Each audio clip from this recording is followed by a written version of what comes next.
Hey everybody, Jeff here. We're going to try something and take you guys through a growing season in 2020 for growing a crop of corn. This process actually started last harvest, and then in December we started making decisions for this process. I'm going to turn the camera around here and I'll show you what I'm talking about. This is after our harvest last fall. This is a map of the one of the fields that we did as an example.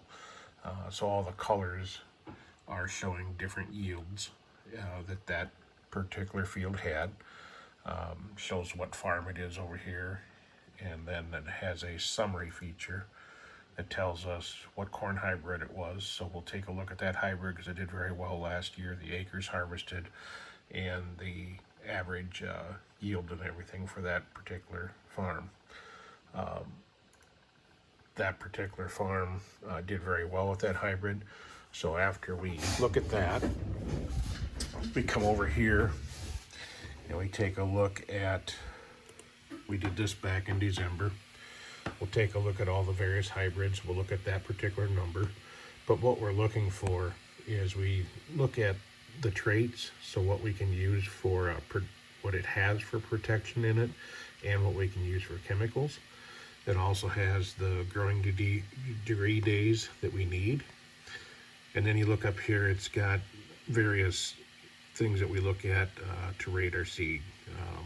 How good seedling vigor is, which is important for our operation because we do a no-till setup, so we don't till the soil. Our soil's usually a little bit cooler, so we need a good vigor, something that's going to get out of the ground good. Obviously, we want root strength here, stalk strength. We want all this stuff to be good as we can. Then there's also diseases we deal with in this part of the country: gray leaf spot, northern leaf blight. So we'll look at that, and there's eye spot, common rust. We'll look at their scorings on that and determine whether that hybrid is good for our area. So there's multiple hybrids. We'll come down to the ones that fit our area. 108 day growing hybrid is a common one for this area, up to 110, 12, 13 day. So after that, we'll choose our hybrids, and again, we did that back in December, and we'll get those bought and lined up. The other thing we do back in December and throughout the year, all of our soils have been mapped. So we take each farm separately, and they map the farm out. And once they map that, it gives you your soil types, and it starts telling you each soil type, what it is, how many acres of what you have. And then it starts breaking down what they recommend for applications or where you might need, whether it be phosphorus, potassium, or whatever the case is. We go back a little further here. This will give us the actual amounts for each area on those farms: phosphorus, magnesium, calcium, everything that you look at, percent mags.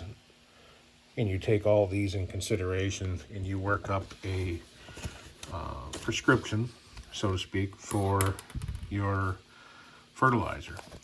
So once we get that out of the way, the next thing we come into is we look at each farm, what we want to put on for potash or whatever the case may be, and we start calculating numbers. This is where we go to work and put numbers together and figure out how much we're going to spend on that crop, so we know what it's going to cost us to put it in.